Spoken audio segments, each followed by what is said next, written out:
वंदो वीरभद्र शरणो शीश नवाओ भ्रात, उठकर ब्रह्म मुहूर्त शुभ कर लो प्रभात। ज्ञानहीन तनु जान के भजहों शिव कुमार, ज्ञान ध्यान देही मोही तेहु भक्ति सुकुमार। स्वागत है आपका boom Bhole temples of India में। आज हम दर्शन करेंगे ऋषिकेश के सबसे प्राचीन मंदिर वीरभद्र महादेव के।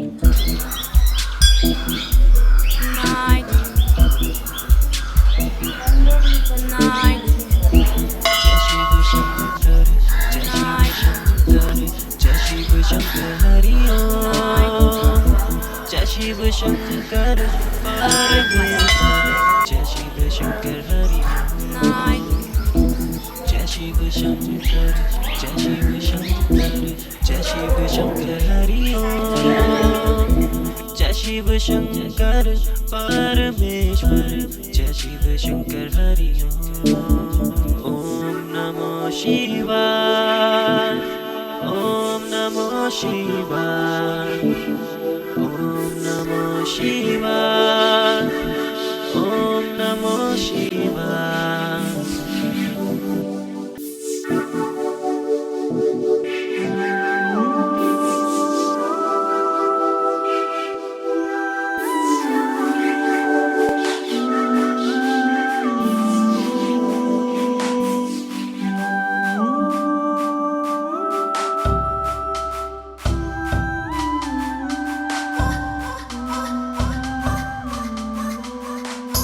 सतयुग की बात है। भगवान शंकर माता सती के साथ यहाँ विराज रहे थे। उसी समय उन्हें भास हुआ कि आकाश मार्ग से कुछ देवता दक्षिण की तरफ जा रहे हैं। माता सती ने एक देवी को बुला के पूछा कि तुम लोग कहाँ जा रहे हो। वो कहने लगे आपके पिताजी के घर एक संपूर्ण यज्ञ है जिनकी राजधानी हरिद्वार कनखल में है, आप भी चलिए। वो कहने लगे आप चलो, मैं बाद में आती हूँ। और अपने पति से वो ये कहने लगी कि मुझे पिताजी के यहाँ यज्ञ में जाना है। उनके पति ने मना किया कि हमें बुलाया नहीं तो हमें नहीं जाना चाहिए। कहने लगी पिताजी का घर है, मैं उनकी बेटी हूँ और बेटियों में भी बड़ी बेटी हूँ। वहाँ आज्ञा कुछ बात समझ में नहीं आती है। माँ बाप के घर आज्ञा लेने का कोई मतलब नहीं होता है। वो कहने लगे आप जा सकते हो पर मैं नहीं जाऊँगा किसी कारणवश। उन्होंने 2 गण माता सती के साथ कर दिए। माता सती दोनों गणों को लेके वहाँ पहुँची। वहाँ जाने के बाद में उन्होंने अपने पिताजी को कहा कि जिसका नाम लेने से ही यज्ञ पूर्ण हो जाता है उसको तुमने इस यज्ञ में ना बुला के कितनी बड़ी भूल की है। चलो नहीं बुलाया कोई बात नहीं है, लेकिन ये हवन चल रहा है, यज्ञ चल रहा है, कम से कम उनका सामग्री का भागी लगा देते, मैं आके कुछ आहुतियाँ डाल देती। पिताजी ने कुछ इस तरीके की बातें कही दक्ष प्रजापति ने कि जो उनको नागवार गुजरी। और ऐसा हमारे शास्त्रों में कहा गया है कि भगवान शंकर की जो निंदा करता है वो तो पाप का भागी होता ही है, लेकिन जो निंदा सुनता है वो भी पाप का भागी होता है। और वो सहन ना करते हुए वो जो अग्नि प्रज्वलित थी कुंड में, उसमें उन्होंने छलांग लगा दी। ये देख के हाहाकार मच गया, उसमें पानी डाला गया। उसके बाद में किसी तरीके से माता जी को बाहर लेके आए, सती को। और वो इतनी क्रोध में थी कि उन्होंने फिर अपने शरीर से ही अग्नि प्रज्वलित कर ली और उसमें वो आत्मदाह कर दिया। 2 गण जो साथ में गए थे वो वापस आए और आके भगवान शंकर को ये समाचार सुनाया कि प्रभु वहाँ ऐसे ऐसे दुखद घटना हो गई।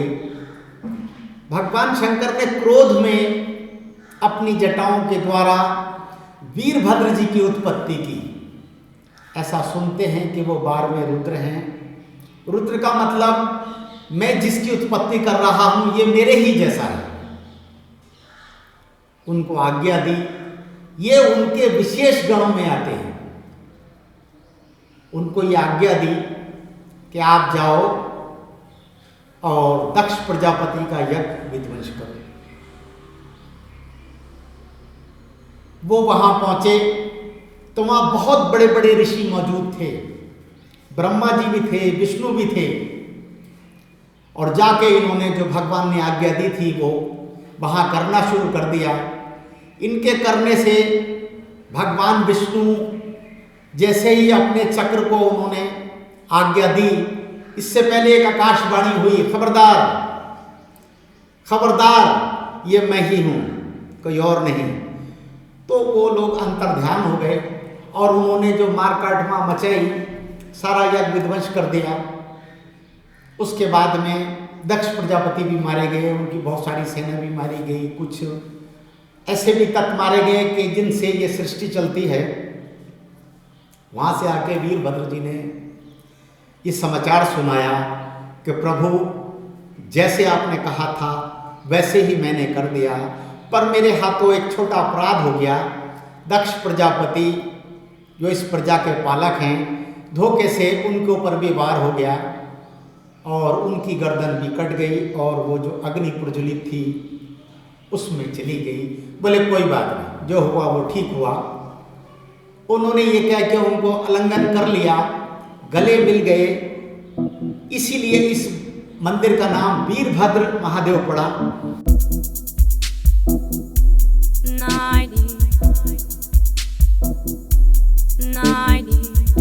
जय शिव शंकर, जय शिव शंकर, जय शिव शंकर हरि ओम। जय शिव शंकर परमेश्वर, जय शिव शंकर हरि ओम। ऐसा है कि समय समय पे व्यक्ति को क्रोध भी आता है। वैसे क्रोध करना अच्छा नहीं होता है, दूसरे गलती की सजा अपने आप को देना है, वो क्रोध करना है। उनके मन में माता सती के प्रति बहुत आदर है, भगवती है। तो जब ऐसा दुखद समाचार सुनता है व्यक्ति तो स्वाभाविक है कि हम तो मनुष्य हैं, लेकिन क्रोध आना एक स्वाभाविक है। फिर उसके बाद भी देवताओं ने स्तुति करी है, क्रोध शांत हुआ है उनका। वहां जाके उन्होंने फिर उस यज्ञ को पूर्ण कराया है, उनको जीवन दान दिया है, क्योंकि सृष्टि नहीं चलती। कुछ लोगों का ऐसा वहां हो गया था, सृष्टि में उनका योगदान है, काफी लगता है।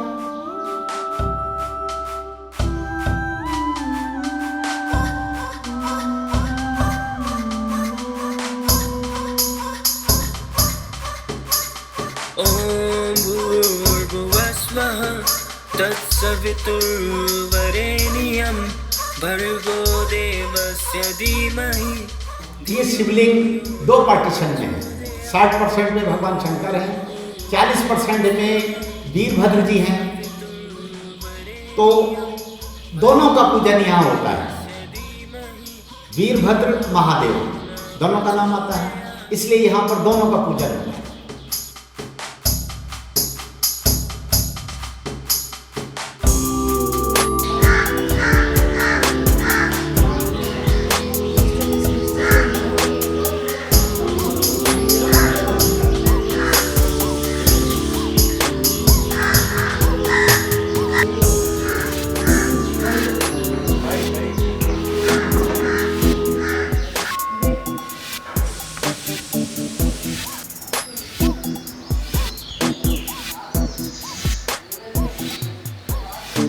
ये जो ऊपर का ढांचा है, इसको भी वैज्ञानिकों ने रिसर्च करके ये बताया है कि ये 1300 साल पुराना है। अपने आप में एक अद्भुत मंदिर है। 18 पुराणों में वीरभद्र जी की कथा आती है। जितने भी तुम्हारे ग्रंथ शास्त्र हैं, बगैर वीरभद्र जी की कथा के वो पूरे ही नहीं होते हैं। अपने आप में एक अद्भुत है। एक और खासियत है, यहाँ वही व्यक्ति आता है जिसको ये बुलाते हैं। परमेश्वर, जय शिव शंकर हरि ओम। ओम नमो शिवाय, ओम नमो शिवाय, ओम नमो शिवाय। वीरभद्र महादेव मंदिर आकर जो हमें शांति का एहसास हुआ है, उसकी वजह भगवान शिव तो हैं ही। उसकी दूसरी वजह ये है कि जो मंदिर का द्वार है वो वास्तुशास्त्र के हिसाब से ईशान कोण में बना हुआ है। अगर आप भी चाहते हैं मन की शांति तो ऋषिकेश आइएगा ज़रूर। आप और हम मिलेंगे अगले सोमवार को बाबा के एक और प्राचीन मंदिर में। तब तक के लिए खुश रहिए और जपते रहिए। हर हर महादेव।